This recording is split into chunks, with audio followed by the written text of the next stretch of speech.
আমাদের এই বিধানসভায় বিধায়কদের পারফরমেন্স, তারা আসছেন কি আসছেন না, তাদের যে উদ্দেশ্য নিয়ে এলাকার জনগণ নির্বাচিত করেন তাদের দায়বদ্ধতা কতটা তারা পূরণ করছেন কি করছেন না, এগুলো সম্পর্কে ভোটার, গণদেবতা, জনতা জনার্দন তারা সম্পূর্ণ অন্ধকারে থাকে। তাই আমি আশা করব মাননীয় অধ্যক্ষের নেতৃত্বে এই ঐতিহাসিক বিধানসভা, যা 1947 সালের 20 জুন ডক্টর শ্যামাপ্রসাদ মুখার্জির নেতৃত্বে ভারত ভুক্তির প্রস্তাব গৃহীত হয়েছিল 58-21 ভোটে, সেই বিধানসভায় জনগণের নজরদারিকেও সুনিশ্চিত করার ক্ষেত্রে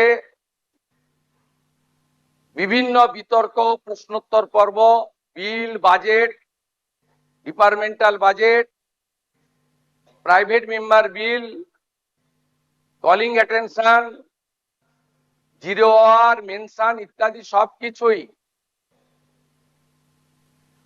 যাতে লাইভ সম্প্রচারিত হয় তার ব্যবস্থা গ্রহণ করা।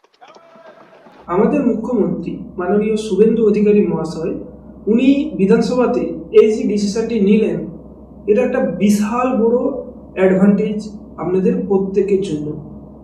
আপনারা যে সাধারণ মানুষ আজকে ভোট দিয়ে আপনাদের এলাকাতে একজন বিধায়ককে চুজ করেছেন, এমএলএকে চুজ করেছেন, সে যে কোনো পার্টির হোক না কেন, টিএমসি, বিজেপি, সিপিআইএম, যে কোনো পার্টির হোক না কেন, সে যে আপনাদের হয়ে কাজ করছে কিনা, বিধানসভাতে গিয়ে আপনাদের সমস্যাগুলো তুলে ধরছে কিনা, সেটা জানার অধিকার আপনাদের প্রত্যেকের রয়েছে। কিন্তু এতদিন সেটা আপনারা জানতে পারতেন না। অ্যাকচুয়ালি আপনাদের এলাকার যে বিধায়ক রয়েছে উনি বিধানসভাতে গেছেন কিনা, গিয়ে আপনাদের সমস্যার কথাগুলো তুলে ধরছে কিনা, কেউই জানতে পারতো না। কিন্তু এখন সেটা জানতে পারবেন আপনারা প্রত্যেকে। আপনাদের হাতে যে মোবাইল ফোনটি রয়েছে ওই মোবাইল ফোনের মাধ্যমেই আপনারা জানতে পারবেন। এর জন্য কোনো কিছুর প্রয়োজন পড়বে না, কোনো নেতার কাছে জানার প্রয়োজন পড়বে না যে আপনাদের সমস্যাগুলো ওনারা তুলে ধরছে কিনা। আপনারা আপনাদের মোবাইল ফোনের মাধ্যমে, টিভির মাধ্যমে লাইভ টেলিকাস্ট দেখতে পাবেন যে বিধানসভাতে আপনাদের এলাকার যে বিধায়ক রয়েছে উনি আপনাদের সমস্যার কথা তুলে ধরছেন কিনা। একজন নাগরিকের অবশ্যই জানা দরকার যে তার এলাকার এমএলএ যে প্রতিজ্ঞাগুলো করেছিল সেগুলো কি অ্যাকচুয়ালি বিধানসভাতে হচ্ছে। একজন এমএলএ মাসে 1,25,000 টাকা করে বেতন পায়।